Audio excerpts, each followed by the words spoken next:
रोजाना सिर्फ 2 घंटे स्मार्टफोन इस्तेमाल करें। दुनिया का वो शहर जहां मुनफरिद पाबंदी लगाई जा रही है। स्मार्टफोन्स का इस्तेमाल दुनिया भर में करोड़ों अफराद रोजाना करते हैं और बेशतर तो घंटों तक उसमें मसरूफ रहते हैं। मगर दुनिया के एक शहर में लोगों पर रोजाना स्मार्टफोन सिर्फ 2 घंटे इस्तेमाल करने की पाबंदी लगाने पर गौर किया जा रहा है। जी हाँ, वाकई वस्ती जापान के शहर तोहुआके में एक मुजव्वजा ऑर्डिनेंस के तहत लोगों पर जोर दिया जा रहा है कि वो तालीमी इदारों या दफातर से बाहर रोजाना सिर्फ 2 घंटे स्मार्टफोन को इस्तेमाल करें।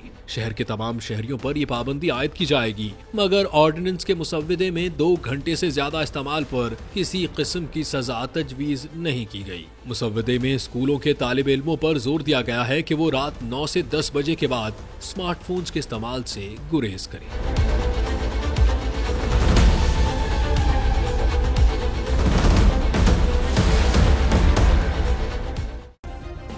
सब्सक्राइब करें और बेल दबाएं ताकि कोई खबर रह न जाए।